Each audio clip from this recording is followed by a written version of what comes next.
Hello everyone, मैं रवि कुमार आपका फिर से एक बार स्वागत करता हूं आपके इस यूट्यूब चैनल आरजीबी आईटीआई में, जिसके माध्यम से हम लोग क्या है एनटीटी से रिलेटेड कोर्सेज के बारे में पढ़ रहे हैं।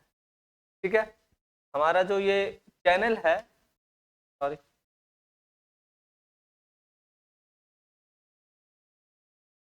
आरजीबी आईटीआई, देखिए अब तक हम लोग इस चैनल के माध्यम से लगभग 3 पेपर पढ़ चुके हैं। पेपर 1A, पेपर 1B और पेपर 2। मतलब पेपर 1A में चाइल्ड साइकोलॉजी, पेपर 1B में बाल कल्याण एवं स्वास्थ्य, पेपर 2 में समाज शास्त्र एवं निर्देशन। तो लगभग हम लोगों ने 3 पेपर्स के बारे में पढ़ लिया है, यानी पेपर 2 तक समाप्त हो चुका। आज जो हम लोग स्टार्ट करने वाले हैं एक नए पेपर को, वो है हमारा विद्यालय एवं संगठन, है ना, विद्यालय संगठन। आखिर स्कूल ऑर्गेनाइजेशन के बारे में आज हम लोग पढ़ेंगे। क्यों आवश्यक है विद्यालय संगठन के बारे में हम लोगों को जानकारी रखना, के बारे में जानना, ये अभी पढ़ाने के दौरान आपको इसकी क्या महत्वता है, इसकी क्या इंपॉर्टेंस है, इसके बारे में आपको बेहतर तरीके से समझ आएगा। तो चलिए देखते हैं कि इसका क्या इंपॉर्टेंस है और ये क्यों इतना आवश्यक है हम लोगों के कोर्सेज के लिए। क्योंकि भाई हम लोग को तो आखिर विद्यालय ही चलाना है ना, चलाना तो विद्यालय है, विद्यालय में ही शिक्षण का कार्य करना है, टीचिंग करना है। विद्यालय स्कूल के अंदर ही किसी न किसी, चाहे वो छोटा स्कूल हो बड़ा स्कूल हो, स्कूल्स के अंदर ही हम लोग को ये करना है। तो आखिर वहां क्या इसकी भूमिका होने वाली है, ये किस प्रकार से महत्वपूर्ण है, किस प्रकार से इसका क्या इंपॉर्टेंस है, उसके विषय में हम लोग देखते हैं। तो सबसे पहले हम लोग लिख लेते हैं आज का जो हमारा जो पेपर है, पेपर 3 आज से स्टार्ट हो रहा है। यह है विद्यालय संगठन।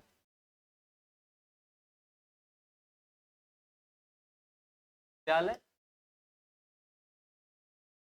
मतलब स्कूल,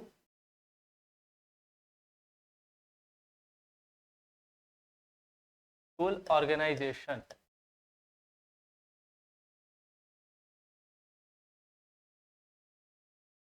ऑर्गेनाइजेशन। ठीक है, चलिए इसके विषय में हम लोग थोड़ा सा समझते हैं। आखिर विद्यालय, विद्यालय शब्द से आप सभी लोग परिचित होंगे। विद्यालय मतलब विद्या प्लस आलय, है ना। विद्यालय का अर्थ ही होता है विद्या प्लस आलय।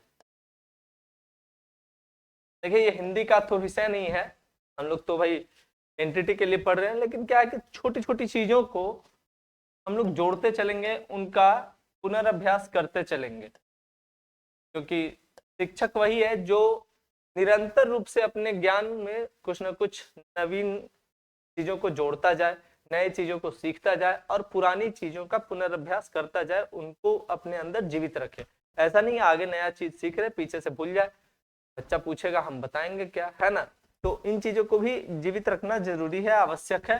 तो विद्यालय का पहले शाब्दिक अर्थ समझते हैं। विद्यालय विद्या प्लस आलय, है ना। विद्या का मतलब जो हम लोग शिक्षा जो ग्रहण करते हैं वो हो गया, और आलय का मतलब उसका घर, मतलब ऐसा घर जिसमें हम लोग विद्या ग्रहण करते हैं या विद्या या शिक्षण कार्यों के बारे में हम लोग सीखते हैं, तो वो हो गया विद्यालय। संगठन क्या है? संगठन, यहाँ पे बात आ जाती है संगठन की। भाई ये संगठन क्या है, ऑर्गेनाइजेशन क्या है, ऑर्गेनाइजेशन। तो ऑर्गेनाइजेशन क्या है, इसके बारे में थोड़ा विस्तृत रूप से हम लोग समझते हैं। क्योंकि विद्यालय के बारे में आप उम्मीद करते हैं आप सभी लोग बेहतर तरीके से इसके विषय में जानते ही होंगे। संगठन के बारे में थोड़ा सा समझने की आवश्यकता है। संगठन क्या है, ऑर्गेनाइजेशंस क्या है, जानते तो हर कोई है, इसका सेंस हर कोई जानता है, पर इसको व्यक्त किस रूप में करेंगे, अगर किसी भाषा के रूप में अगर इसको व्यक्त करना है तो कैसे, किन शब्दों के साथ व्यक्त करेंगे, उसको थोड़ा हम लोग समझने का प्रयास करते हैं। तो क्या है कि संगठन, संगठन का अर्थ ही होता है कि संगठन ऐसे लोगों का समूह है ना। क्या है? संगठन कुछ लोगों का समूह है जिसके माध्यम से किसी निश्चित कार्य को करने के लिए, है ना, किसी निश्चित उद्देश्य को प्राप्त करने के लिए प्रयास किया जाता है। संगठन क्या है? कि ऐसे लोगों का समूह है कि जिसके माध्यम से, उन लोगों के माध्यम से हम लोग क्या है कि निश्चित उद्देश्य को प्राप्त करने के लिए क्या किया जाता है, उसमें प्रयास किया जाता है। तो आइए इसको सुनियोजित शब्दों में समझ लिखते हैं और उसको समझने का प्रयास करते हैं। मतलब समझ तो गए हैं, बस लिखते हैं एक बार कि संगठन ऐसे लोगों का समूह है, संगठन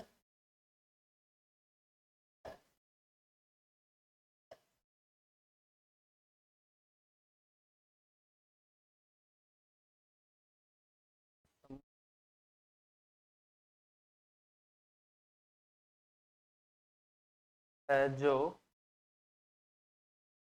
है ना, संगठन ऐसे लोगों का समूह है जो क्या करता है, किसी निश्चित कार्य को या किसी निश्चित उद्देश्य को, जो किसी निश्चित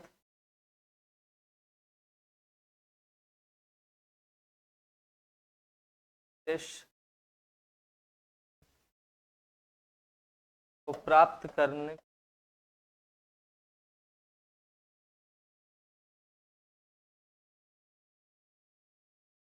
उद्देश्य को प्राप्ति या कह सकते हैं कि उसको प्राप्त करने के लिए क्या है, प्राप्त करने के लिए कार्य करता है।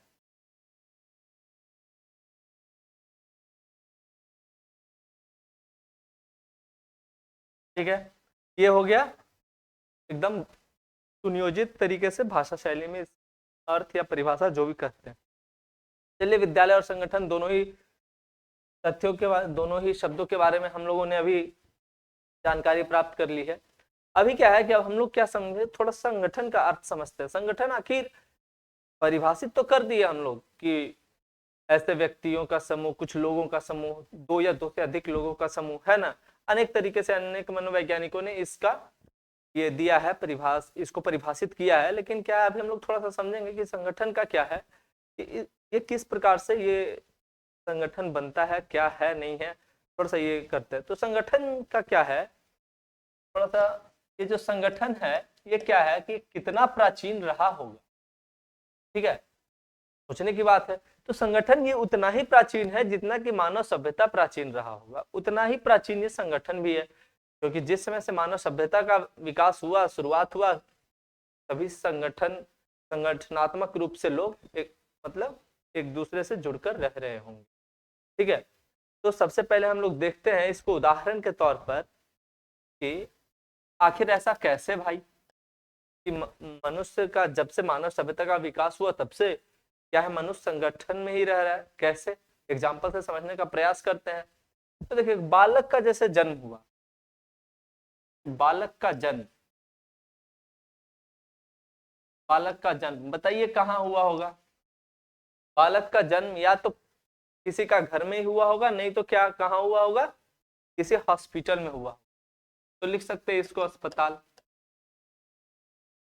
है ना। फिर क्या है, बच्चा जब जन्म ले लिया उसके बाद का क्या है कि वो रहता कहाँ होगा, जन्म तो ले लिया, कहाँ लिया, अस्पताल में। अब वो रहता कहाँ होगा, कोई भी रहता है कहाँ, तो रहता है परिवार में। क्या रहने लगा परिवार में। अब जब बच्चा रहने लगा, छोटा था, थोड़ा बड़ा हुआ, फिर क्या किया होगा, खेला होगा, है ना, या शिक्षण कार्य किया होगा। तो खेल का यहाँ बात नहीं करते, सीधा शिक्षा, है ना, शिक्षा। तो शिक्षा का कार्य कहाँ किया होगा, शिक्षा का कार्य किया होगा विद्यालय में। आप इस साइड के वर्ड्स के बारे में आप ध्यान से देखिएगा, इधर के जो भी शब्द आ रहे हैं, जहां जहां बच्चा ये अपना क्रियाकलाप किया है, सभी क्या है कि सभी संगठन है, किसी न किसी तरीके से ये ऑर्गेनाइजेशन है, संगठनात्मक रूप है इनका। ये इंडिविजुअल नहीं है, किसी एक की बात नहीं की जा रही, ये संगठन की ही बात की जा रही है। विद्यालय भी क्या है, पूरा विद्यालय या कॉलेज जो भी होगा, महाविद्यालय, ये सभी क्या है, संगठन ही तो है। क्योंकि विद्यालय भी ऐसा है कि अकेला नहीं चलाया जा सकता। परिवार क्या है, उसमें अकेला व्यक्ति कोई परिवार होता है क्या, अकेला तो व्यक्ति कोई परिवार नहीं होता। एक, अब जैसे ही एक से ज्यादा हो गए, दो, तो फिर वो संगठन की बात हो गई। अस्पताल है तो कोई अकेले ही हॉस्पिटल नहीं चला सकता, है ना, क्योंकि अगर अकेला डॉक्टर अगर एक हॉस्पिटल चलाएगा अकेले ही क्या क्या करेगा, पेशेंट को देखेगा, पेशेंट का ट्रीटमेंट करेगा, ऑपरेशन करेगा, क्या करेगा, दवा देगा, तो उसके लिए भी पूरा संगठनात्मक तरीके से उसकी व्यवस्था डॉक्टरों ने कर रखी होती। शिक्षा की बात हो गई, शिक्षा के बाद वो क्या करेगा, तो कुछ ना कुछ कहीं ना कहीं कुछ अर्जन करने जाएगा यानी कमाएगा, है ना, क्या करता है, फिर उसके बाद बच्चा कमाता है, कमाने के लिए क्या करेगा वो, या तो जॉब करेगा, बिजनेस करेगा, या फिर, है ना, जॉब करेगा, बिजनेस करेगा, या फार्मिंग कुछ भी करेगा, करेगा तो जरूर। अब देखिए इन सभी चीजों में ये सभी चीजें क्या है, संगठनात्मक रूप से, अगर जॉब भी कहीं करने गया तो बताइए किसी ना किसी संगठन में ही तो जॉब करेगा ना, कोई ऑर्गेनाइजेशन में ही जॉब करेगा, चाहे वो गवर्नमेंट ऑर्गेनाइजेशन हो या प्राइवेट ऑर्गेनाइजेशन हो। अगर वो बिजनेस करने जाता है तो बिजनेस में भी क्या है कि किसी न किसी समूह में ही जाकर वो अपना अपने बिजनेस का प्रचार प्रसार करेगा, अपना बिजनेस वहीं करेगा, किसी न किसी समूह के साथ करेगा, संगठन के साथ करेगा। फार्मिंग में भी सेम प्रोसेस है, अकेले भाई खेती भी नहीं की जा सकती, तो उसमें भी किसी न किसी संगठन की आवश्यकता है। अब देखिए अंततः क्या है, अंततः मृत्यु, अंततः मृत्यु हो जाती है। किसी भी व्यक्ति का अंतिम चरण क्या है, मृत्यु को प्राप्त करना, तो अंततः मृत्यु हो जाती है। तो मृत्यु के समय भी क्या कौन होता है इसके पास, मृत्यु के बाद इसका जो अंतिम जो दाह संस्कार है, जो अंतिम संस्कार जिसको बोला जाता है, तो दाह संस्कार, उसमें भी कौन इन्वॉल्व होगा, का परिवार, आसपास के लोग, मतलब हर परिस्थिति में बच्चा जब से जन्म लेता है, एक बालक जन्म लेता है, तब से लेकर मृत्यु की प्राप्ति तक क्या है, किसी न किसी रूप से वो संगठनात्मक तथ्यों में ही हमेशा रहता है, मतलब संगठन में ही वो रहता है। तो संगठन की ये भूमिका हमारे जीवन में बहुत अहम भूमिका है। ठीक है, उम्मीद करते हैं संगठन के महत्व के बारे में आप लोग थोड़ा सा समझ पाए होंगे। चलिए अब क्या है इसके बाद हम लोग थोड़ा सा देखते हैं कि विद्यालय, हम लोग विद्यालय और संगठन के बारे में पढ़ रहे हैं ना, विद्यालय में संगठन की क्या भूमिका है। संगठन तो ऐसे समझ लिए, अब विद्यालय में भाई संगठन की क्या भूमिका है उसको थोड़ा सा देखते हैं। तो नेक्स्ट पेज है, यहाँ पे बनाते हैं विद्यालय, विद्यालयों संगठन की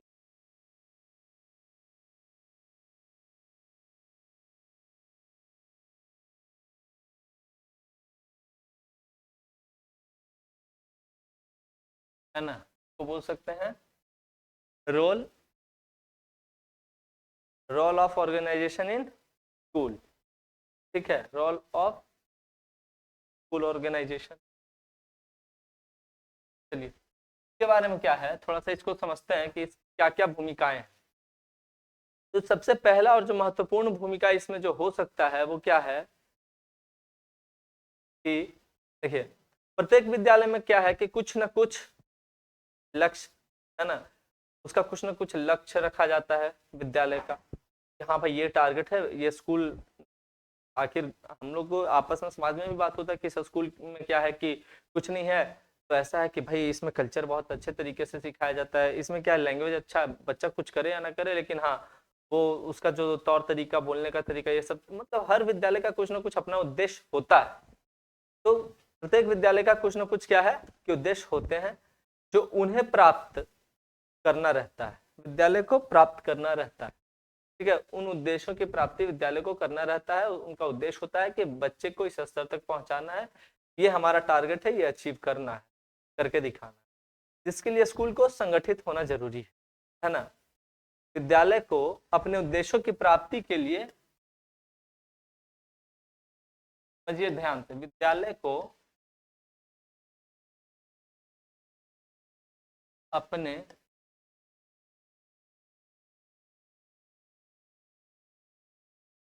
उद्देश्यों या लक्ष्य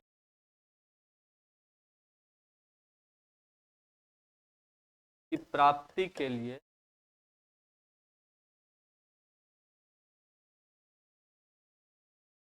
संगठित होना आवश्यक है।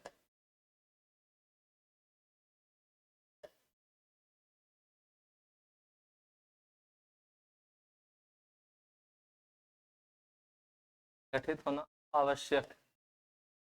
ठीक है, विद्यालय को क्या है कि संगठित होना आवश्यक है। अगर विद्यालय संगठित रूप से नहीं चलेगा, कोई टीचर और कर रहा है, उधर क्या है पियोन कुछ और कर रहा है, हेडमास्टर कुछ अलग तरीके से कर रहा है, तो फिर ऐसे संगठित रूप से नहीं चलेगा। तो क्या है कि वो अपने टारगेट तक, उनका जो उद्देश्य है, उनका जो पर्पस है, उसको अचीव करना बड़ा ही मुश्किल है, लगभग ना ही होता है ना। सभी अगर अपने अपने तरीके से चलेंगे, संगठित तरीके से नहीं चलेंगे, तो क्या होगा कि वो अपने लक्ष्यों की, अपने उद्देश्यों की प्राप्ति नहीं कर पाएंगे। ठीक है, इसको थोड़ा सा अब समझते हैं कि आखिर इसका जो बेसिक मीनिंग है ना, इसका जो बेसिक मीनिंग है वो क्या है।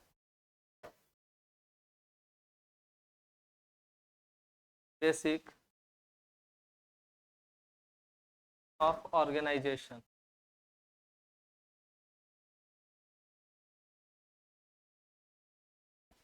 ठीक है, कि आखिर इसका मुख्य क्या है, इसका अर्थ क्या है, उसके बारे में थोड़ा सा समझते हैं। तो समझिए, देखिए, अगर कोई ऑर्गेनाइजेशन है, ऑर्गेनाइजेशन और स्कूल में का क्या, इनका जो बेसिक मीनिंग है क्या है, इसको थोड़ा सा समझते हैं। तो जो ऑर्गेनाइजेशन होता है, ये ऑर्गन शब्द से बना है। ठीक है, ऑर्गेनाइजेशन जो है वो ऑर्गन नामक शब्द से बना है। और ऑर्गन में सोचिए, ऑर्गन में क्या क्या होता है। तो ऑर्गन में होता है, हाथ होता है हमारा, पैर होता है, ठीक है, नाक होता है, फेफड़ा, ये सारे तो ऑर्गन ही है ना। फेफड़ा होता है, हृदय होता है।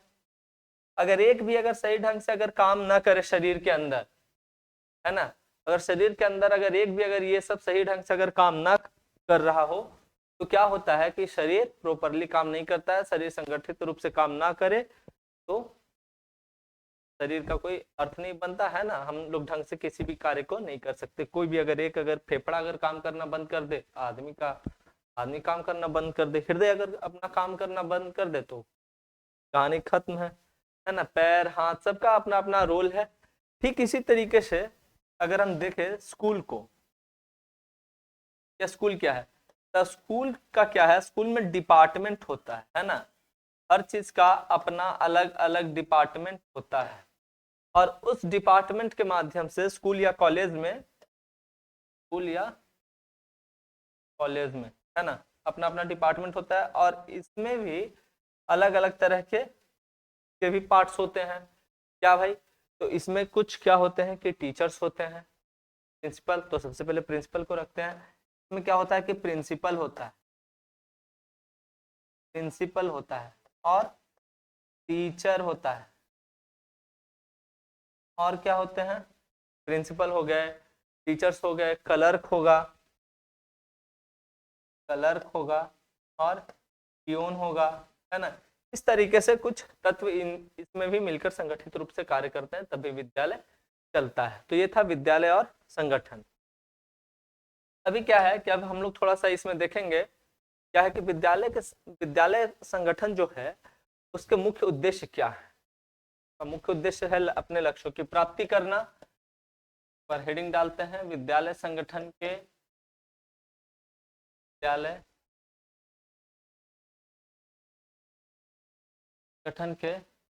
मुख्य उद्देश्य।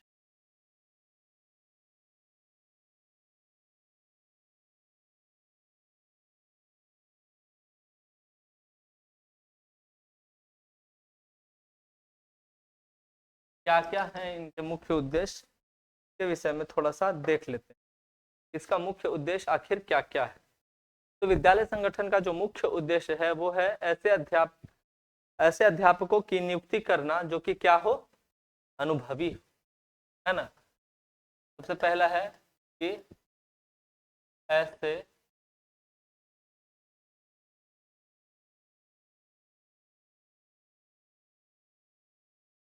अध्यापकों की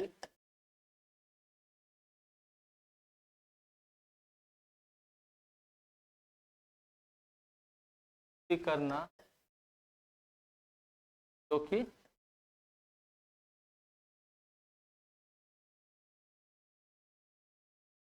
अनुभव, है ना, एक्सपीरियंस्ड टीचर। है ना। स्कूल ऑर्गेनाइजेशंस का काम होता है एक्सपीरियंस टीचर्स को रिक्रूट करना। फिर है अध्यापकों और छात्रों के लिए उचित वातावरण उपलब्ध कराना।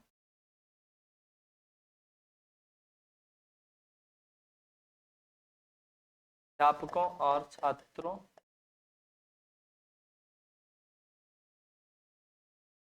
को पठन पाठन कार्य के लिए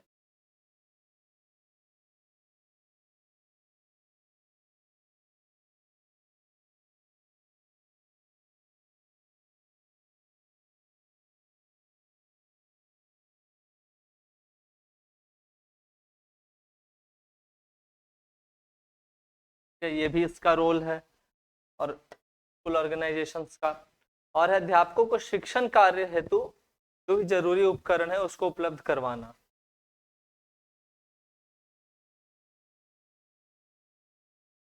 अध्यापकों को शिक्षण कार्य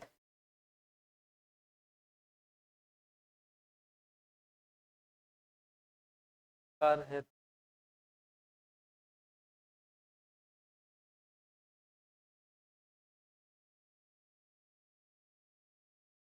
उपलब्ध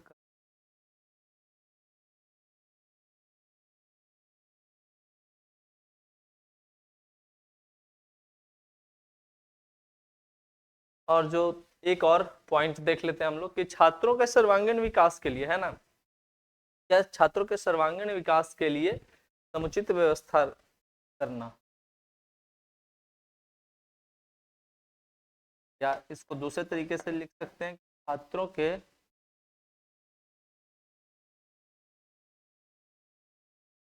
सर्वांगीण